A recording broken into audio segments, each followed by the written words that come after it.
Class 10 NCERT English First Flight. Chapter 9 Madam Rides the Bus. By Valli Kannan. Before you read. In this sensitive story, an 8-year-old girl's first bus journey into the world outside her village is also her induction into the mystery of life and death. She sees the gap between our knowing that there is death and our understanding of it. Now, let's start. 1. There was a girl named Valliamme who was called Valli for short. She was 8 years old and very curious about things. Her favorite pastime was standing in the front doorway of her house, watching what was happening in the street outside. There were no playmates of her own age on her street, and this was about all she had to do. But for Valli, standing at the front door was every bit as enjoyable as any of the elaborate games other children played. Watching the street gave her many new unusual experiences. The most fascinating thing of all was the bus that traveled between her village and the nearest town. It passed through her street each hour, once going to the town and once coming back. The sight of the bus, filled each time with a new set of passengers, was a source of unending joy for Valli. Day after day she watched the bus, and gradually a tiny wish crept into her head and grew there. She wanted to ride on that bus, even if just once. This wish became stronger and stronger, until it was an overwhelming desire. Valli would stare wistfully at the people who got on board of the bus when it stopped at the street corner. Their faces would kindle in her longings, dreams, and hopes. If one of her friends happened to ride the bus and tried to describe the sights of the town to her, Valli would be too jealous to listen and would shout, in English, proud. Proud. Neither she nor her friends really understood the meaning of the word, but they used it often as a slang expression of disapproval. Over many days and months, Valli listened carefully to conversations between her neighbors and people who regularly used the bus, and she also asked a few discreet questions here and there. This way she picked up various small details about the bus journey. The town was 6 miles from her village. The fare was 30 paise one way, which is almost nothing at all, she heard one well-dressed man say. But to Valli, who scarcely saw that much money from one month to the next, it seemed a fortune. The trip to the town took 45 minutes. On reaching town, if she stayed in her seat and paid another 30 paise, she could return home on the same bus. This meant that she could take the 1 o'clock afternoon bus, reach the town at 1:45, and be back home by about 2:45. On and on went her thoughts as she calculated and recalculated, planned and replanned. 2. Well, one fine spring day the afternoon bus was just on the point of leaving the village and turning into the main highway when a small voice was heard shouting, "Stop the bus! Stop the bus!" And a tiny hand was raised commandingly. The bus slowed down to a crawl, and the conductor, sticking his head out the door, said, "Hurry then. Tell whoever it is to come quickly." "It's me," shouted Valli. "I'm the one who has to get on." By now the bus had come to a stop, and the conductor said, "Oh, really? You don't say so." "Yes, I simply have to go to town," said Valli, still standing outside the bus, "and here is my money." She showed him some coins. Okay, but first you must get on the bus," said the conductor, and he stretched out a hand to help her up. "Never mind," she said, "I can get on by myself. You don't have to help me." The conductor was a jolly sort, fond of joking. "Oh, please don't be angry with me, my fine madam," he said. "Here, have a seat right up there in front. Everybody move aside please, make way for madam." It was the slack time of day, and there were only 6 or 7 passengers on the bus. They were all looking at Valli and laughing with the conductor. Valli was overcome with shyness. Avoiding everyone's eyes, she walked quickly to an empty seat and sat down. "May we start now, madam?" the conductor asked, smiling. Then he blew his whistle twice, and the bus moved forward with a roar. It was a new bus, its outside painted a gleaming white with some green stripes along the sides.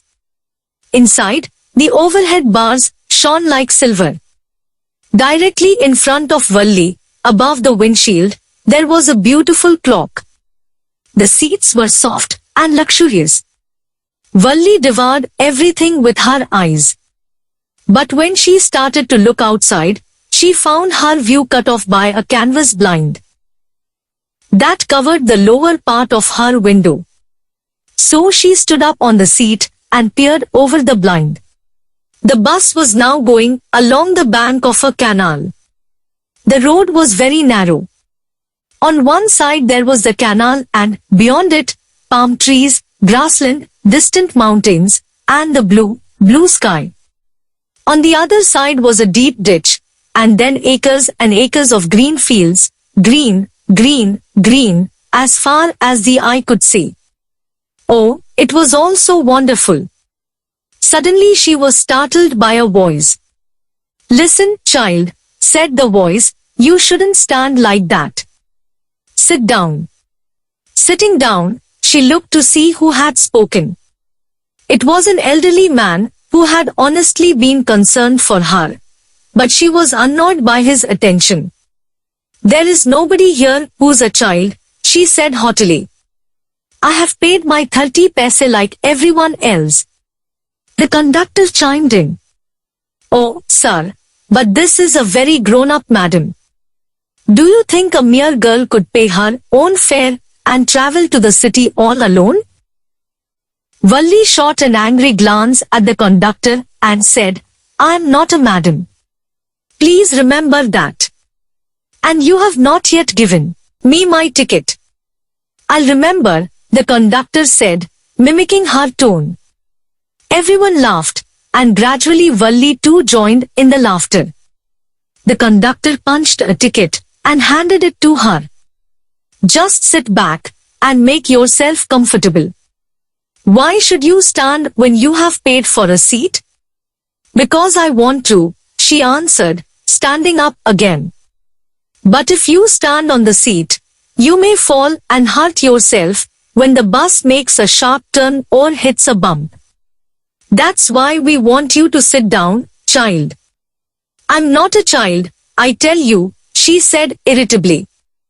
"I'm 8 years old." Of course. How stupid of me. 8 years, my."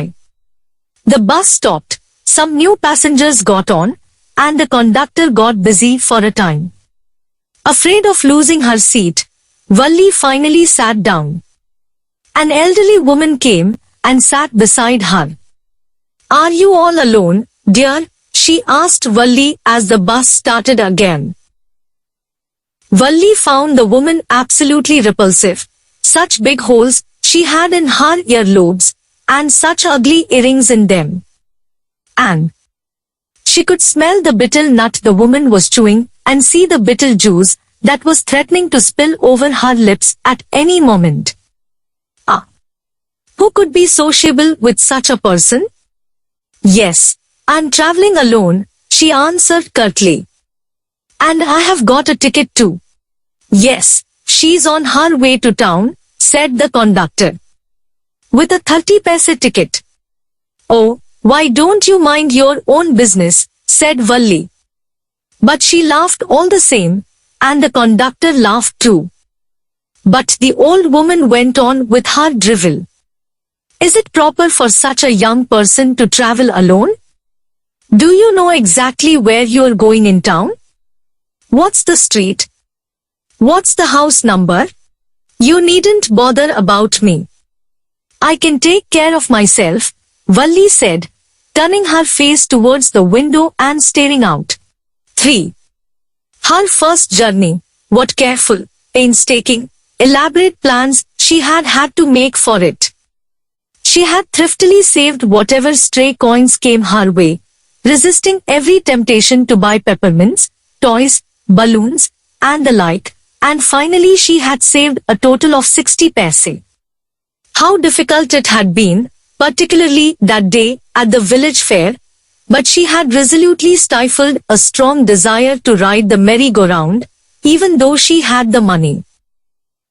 After she had enough money saved, her next problem was how to slip out of the house without her mother's knowledge.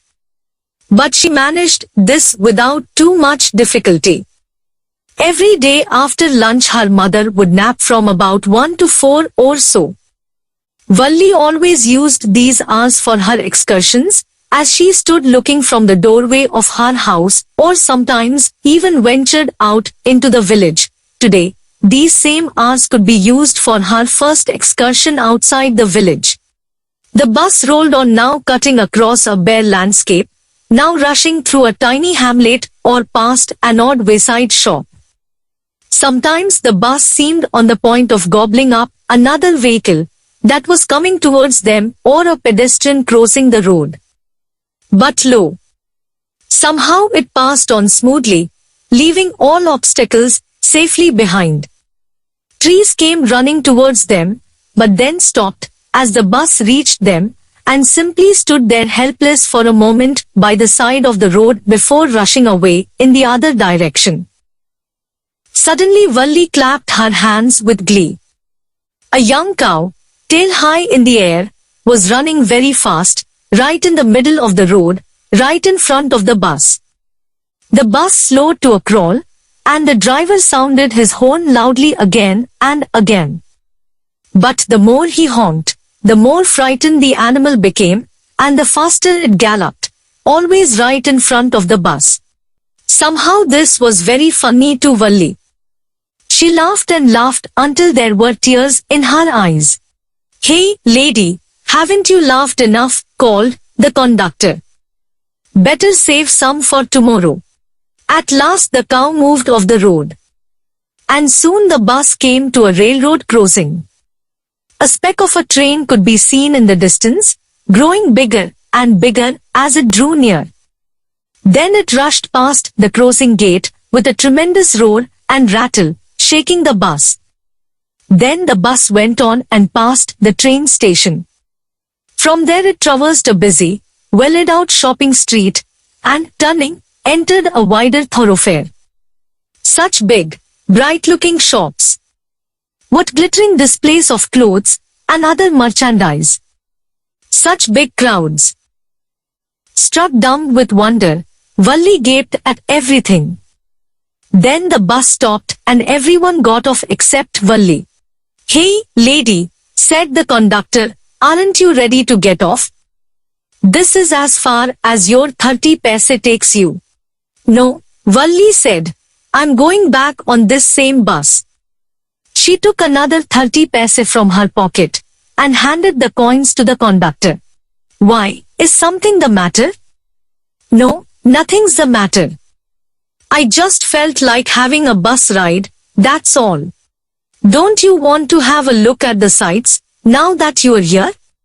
All by myself?" "Oh, I'd be much too afraid." Greatly amused by the girl's way of speaking, the conductor said, "But you weren't afraid to come in the bus." "Nothing to be afraid of about that," she answered. "Well, then, why not go to that stall over there and have something to drink?" "Nothing to be afraid of about that either." "Oh no, I couldn't do that." "Well, then, let me bring you a cold drink." "No, I don't have enough money. Just give me my ticket, that's all. It'll be my treat, and not cost you anything." "No, no," she said firmly, "please, no." The conductor shrugged, and they waited until it was time for the bus to begin the return journey. Again there weren't many passengers. 4. "Won't your mother be looking for you?" the conductor asked when he gave the girl her ticket. No, no one will be looking for me, she said. The bus started, and again there were the same wonderful sights. Valli wasn't bored in the slightest, and greeted everything with the same excitement she would felt the first time. But suddenly she saw a young cow lying dead by the roadside, just where it had been struck by some fast-moving vehicle. Isn't that the same cow that ran in front of the bus on our trip to town? She asked the conductor. The conductor nodded, and she was overcome with sadness. What had been a lovable, beautiful creature just a little while ago had now suddenly lost its charm and its life, and looked so horrible, so frightening as it lay there, legs spread-eagled, a fixed stare in its lifeless eyes, blood all over. The bus moved on. The memory of the dead cow haunted her, dampening her enthusiasm. She no longer wanted to look out the window. She sat thus, glued to her seat, until the bus reached her village at 3:40. She stood up and stretched herself. Then she turned to the conductor and said, "Well, sir, one hope to see you again." "Okay, madam," he answered her, smiling. "Whenever you feel like a bus ride, come and join us. And don't forget to bring your fare." She laughed and jumped down from the bus. Then away she went, running straight for home. When she entered her house, she found her mother awake and talking to one of Valli's aunts, the one from South Street. This aunt was a real chatterbox, never closing her mouth once she started talking. "And where have you been?" said her aunt when Valli came in. She spoke very casually, not expecting a reply. So Valli just smiled, and her mother and aunt went on with their conversation. "Yes, you're right," her mother said. "So many things in our midst and in the world outside. How can we possibly know about everything? And even when we do know about something, we often can't understand it completely, can we?" "Oh, yes," breathed Valli. "What?" asked her mother. "What's that you say?" "Oh," said Valli, "I was just agreeing with what you said about things happening without our knowledge.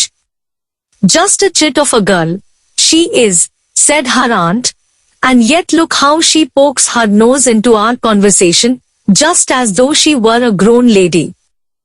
Valli smiled to herself. She didn't want them to understand her smile. But, then, there wasn't much chance of that, was there? Translated from the Tamil by K. S. Sundaram and illustrated by R. K. Lakshman.